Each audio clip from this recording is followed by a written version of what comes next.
Shalom, brothers and sisters.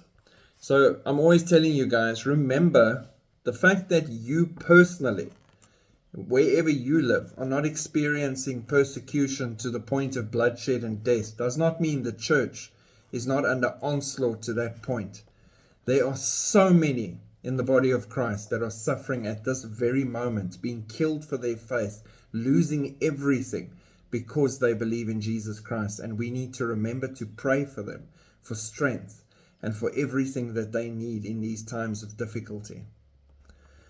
In India, members of a house church in northern India can no longer meet for worship after a mob of 150 Hindu extremists attacked them on July the 14th. The church was worshipping on the top floor of the house he and his wife own. His mother-in-law suggested they lock the main entrance gate and conduct the service quietly, without music or microphone. Can you imagine trying to conduct your church service quietly so people don't hear? You can't worship loud, you can't use a microphone, you can't have music. These are the conditions a lot of these Christians have to abide by. We locked the gate, we stayed indoors, we weren't making any noise, Pastor Bomi said. Soon we found a mob with women leading in the front, banging on the gate, trying to break it open. Why did you come as a mob of over 100, we questioned them, but they kept repeating, we must open the lock, they only wanted to talk. As they banged and pushed the gate in the struggle, the lock was let loose by us, and at once the mob of around 150 rushed inside like floodwaters.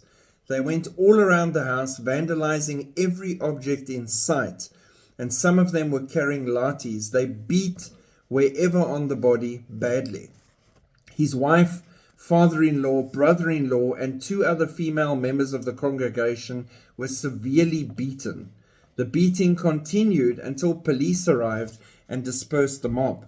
And then in ongoing information, the police are not going to do much about this because they have pressure from the ruling class, who is largely Hindu. So very interesting. I mean, you don't think that they're a violent religious group, but the anger and the hatred against the truth, against Christianity, against faith in Jesus Christ is real. And these Christians are experiencing that firsthand, and they have to live like this and hope to make it through the next day. So again, remember, when we seem to forget regularly, when we're focused on our smaller issues, remember there are people trying to worship the Lord as quietly as possible, with no music or microphones, just trying to celebrate that they love Jesus Christ. And for that, they can lose everything. Everything. It puts everything into perspective, and it reminds us to pray for them where they are. God bless and shalom.